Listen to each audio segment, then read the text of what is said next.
IFA শিল্ডের ফাইনালে আমরা Kolkata derby দেখতে পেতে চলেছি। আজকে নজর ছিল যে ইউনাইটেডের বিরুদ্ধে মোহনবাগান ঠিক কত গোলে জিতে তারা আইএফএ শিল্ডের ফাইনালে আসে। ইস্টবেঙ্গলও কালকে কিন্তু খেলা হয়েছিল নামদারির সঙ্গে, সেখানে 2-0 জিতেছিল।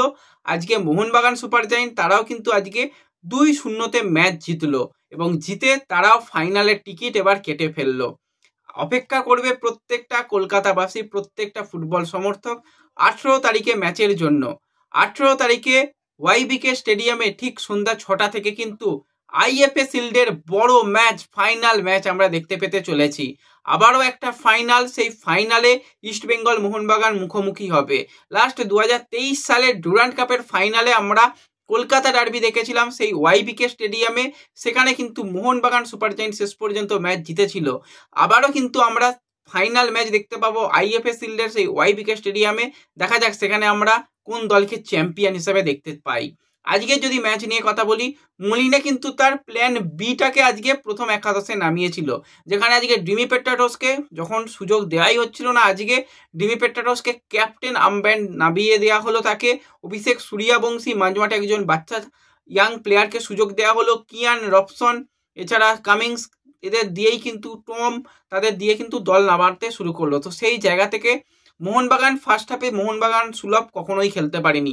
ইউনাইটেড ডিফেন্সিভ ওয়ার্ক দুর্দান্ত করেছে, 4-4-2 হিসাবে তারা খেলছিল এবং যথেষ্ট ভালো কিন্তু তারা ম্যান মার্কিং, বিশেষত রবসন রবিনোকে একটুও জায়গা যাতে না দেওয়া যায় সেই কাজটাই কিন্তু করছিল। প্রথম থেকেই রবসনের উপর কিন্তু একটা চাপ রাখছিল ইউনাইটেডের প্লেয়াররা, সেই পরিকল্পনায় সফল ছিল। কিন্তু সেই জায়গাতেই বড় ম্যাচের প্লেয়ার ডিমি পেট্রাটোস, সে কিন্তু দলের হয়ে ফার্স্ট হাফের একদম শেষের দিকে এসে গোল করে দলকে লিড এনে দেয়। সেক্ষেত্রে অবশ্যই প্রশংসা করব কামিংসের, সে সুন্দর বল রেখেছিল, সেখানে কিন্তু জটলা থেকে গোল করেছে ডিমি এবং তাকে রবিনো বল দিয়েছিল। তার আগেও বেশ কয়েকটা চান্স এসেছিল, একটা ক্ষেত্রে ডিমি বল সাজিয়ে দিয়েছিল, সেখানে কিন্তু কিয়ান নাসিরি সে ফিনিশ করতে পারে না। আরও একটা ক্ষেত্রে বল সাজিয়ে দিয়েছিল, সেখানেও কিয়ান মিস করে। তো 2-3টে ভালো ভালো চান্স এসেছিল ফার্স্ট হাফে, কিন্তু সেই চান্সগুলো থেকে গোল আসছিল না।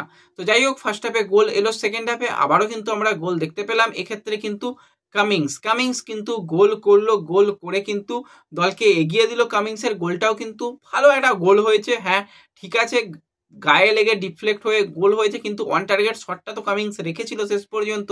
সেখান থেকেই গোলকিপারের মিস্টেক, ডিফেন্ডারের গায়ে লেগে বল ঢুকে যায়, গোল হয়ে যায়। 2-0 মোহনবাগান তারা আজকে ম্যাচ জিতে তারা পৌঁছে গেল আইএফএ শিল্ডের ফাইনালে। ফাইনাল ম্যাচ ভাই জমে যাবে। তো এটা জাস্ট রিয়াকশান ছিল আজকের ম্যাচটা দেখার পর। রিভিউ রাতের দিকে অবশ্যই আসবে। ততক্ষণের জন্য তো যারা চ্যানেলে প্রথমবারের জন্য এসেছো সাবস্ক্রাইব করে রেখো। ভিডিও ভালো লাগলে লাইক শেয়ার করে দিও। দেখা হবে পরবর্তী ভিডিওতে। ধন্যবাদ।